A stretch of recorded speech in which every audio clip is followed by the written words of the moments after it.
This new system of local government is the largest experiment in democracy.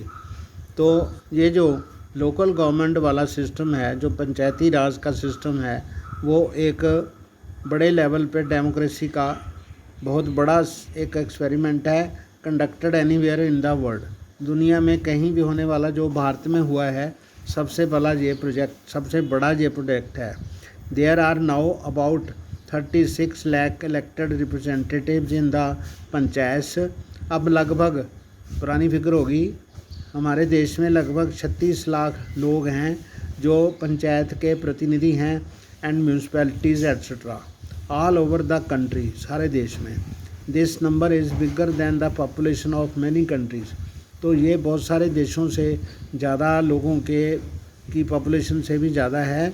In the world constitutional status for local government has help to deepen democracy in our country.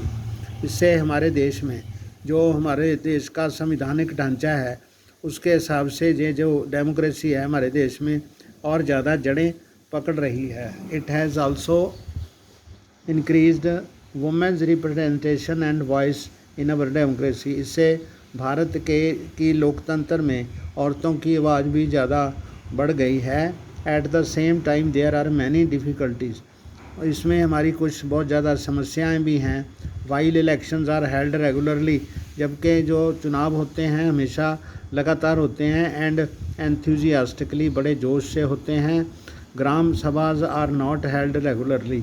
जो ग्राम सभा की meetings हैं वो नहीं हो रही। Gram sabhas are not held. Most state governments have not transferred significant powers to the local government. बहुत सारी स्टेट्स में सरकार ने लोकल गवर्नमेंट्स को जो पावर है उसका हिस्सा उनको नहीं दिया। Nor have they given adequate resources. उनके पास इतने रिसोर्सेज भी नहीं हैं।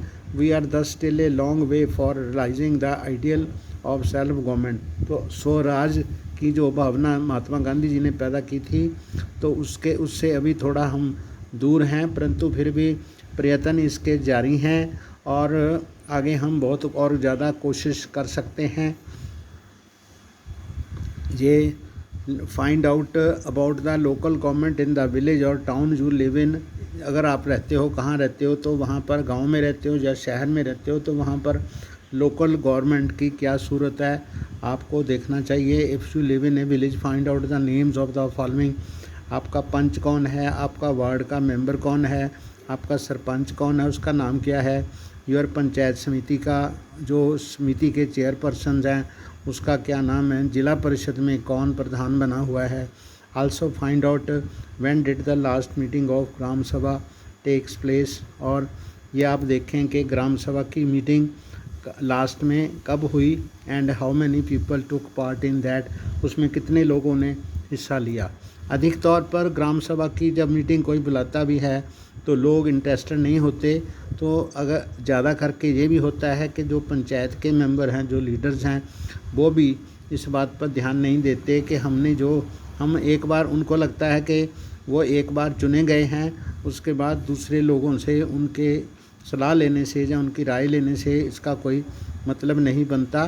तो if you live in urban area, अगर आप शहर में रहते हो, find out the name of your municipal councillor, आपका कौन है, एंड म्यूनसिपल चेयरपर्सन, मेयर का नाम क्या है।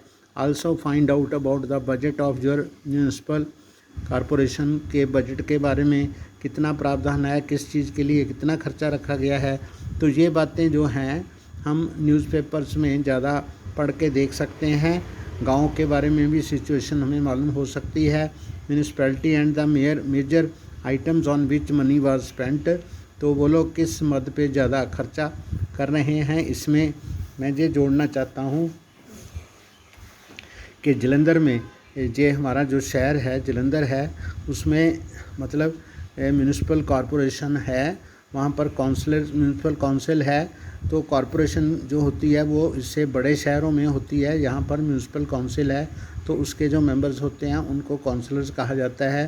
पहले काउंसलर्स की संख्या 60 थी, अब उनकी संख्या बढ़ाकर 80 की गई। उसके बाद अभी और सर्वे हो रहा है और ज़्यादा इलाके जो गांव के शहर के साथ लगते इलाके जो अर्बन में आ गए हैं उनके 10 एरिया और जोड़ के 90 मेंबर्स हो गए हैं।